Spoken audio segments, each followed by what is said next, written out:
Assalamualaikum warahmatullahi wabarakatuh. Halo, saya Eka Nuraini. Saat ini saya mengajar di SMP Negeri 5 Probolinggo yang bertempat di Jalan Hos Cokro Aminoto nomor 26 Kanigaran, Kecamatan Kanigaran, Kota Probolinggo, Jawa Timur. Saya mengajar bahasa Indonesia di kelas 8. Pada video inovasi pembelajaran kali ini, saya akan menerapkan strategi belajar untuk materi literasi.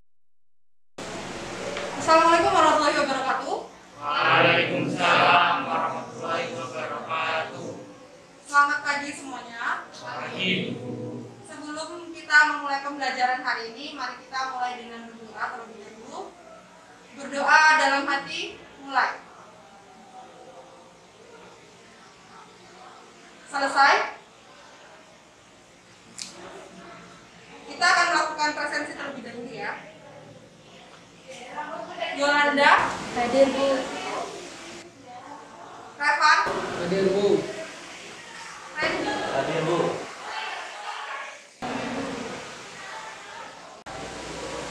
Oke, hari ini kita akan mempelajari tentang unsur buku fiksi. Kemarin, jika kalian sudah melihat materi yang sudah Bu Eka bagikan di DC, apakah sudah kalian buka dan dilihat videonya? Sudah.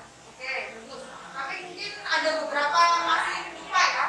Untuk mempermudah kegiatan kita hari ini, kalian bisa dibuka kembali DC-nya dan dilihat kembali video yang telah Bu Eka berikan.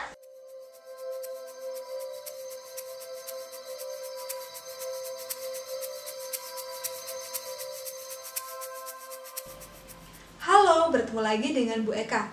Kali ini kita akan belajar tentang unsur buku fiksi. Seperti yang sudah kalian ketahui, buku fiksi adalah sebuah karangan yang dihasilkan dari hayalan ataupun imajinasi seorang penulis. Contoh dari buku fiksi seperti novel, kumpulan cerita, buku dongeng, antologi puisi, ataupun komik.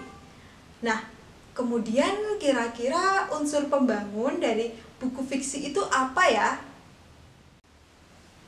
Unsur buku fiksi terdiri dari yang pertama, tema.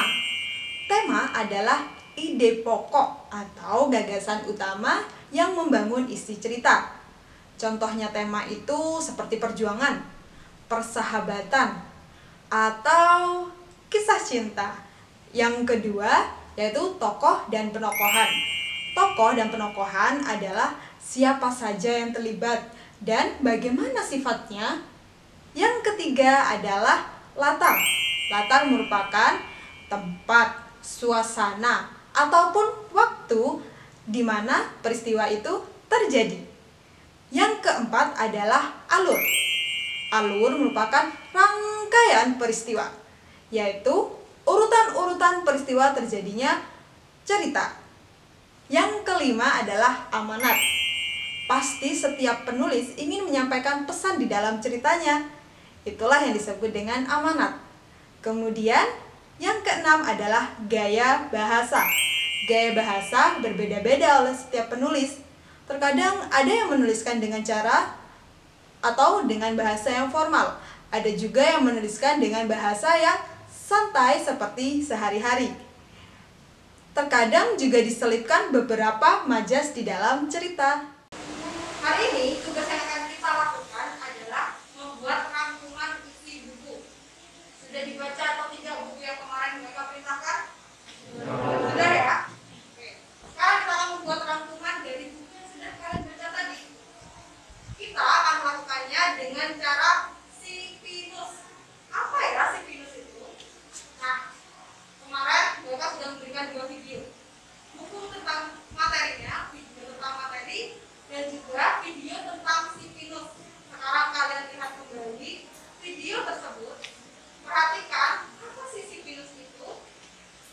Pahami dengan baik penjelasannya. Kemudian kita akan mengerjakan tugas itu bersama-sama setelah kalian melihat videonya.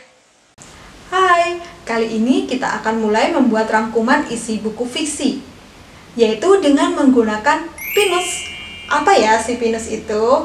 Pinus adalah singkatan dari pohon literasi unsur buku fiksi. Kenapa kita menggunakan ini? Karena dari sebuah unsur buku fiksi, kita dapat mengetahui dan menuliskan rangkuman isi buku. Pinus berisikan pertanyaan-pertanyaan kunci berdasarkan unsur buku fiksi, di mana jawabannya akan kita gunakan untuk menyusun rangkuman isi buku. Nah, mari perhatikan penjelasan berikut tentang Pinus.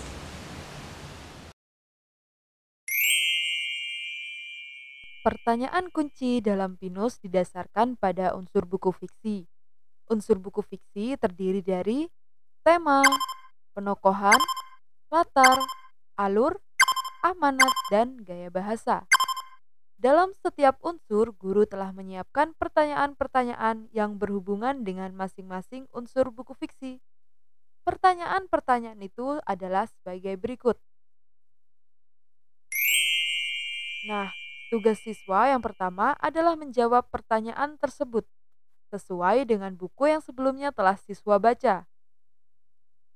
Setelah menjawab pertanyaan itu, siswa kemudian dapat menggunakan jawabannya untuk disusun dalam bentuk paragraf-paragraf hingga membentuk rangkuman isi buku yang lengkap dan baik. Nah, itu dia penjelasan tentang si Pinus. Yuk kita gunakan bersama-sama si Pinus untuk mengerjakan tugas literasi kita kali ini.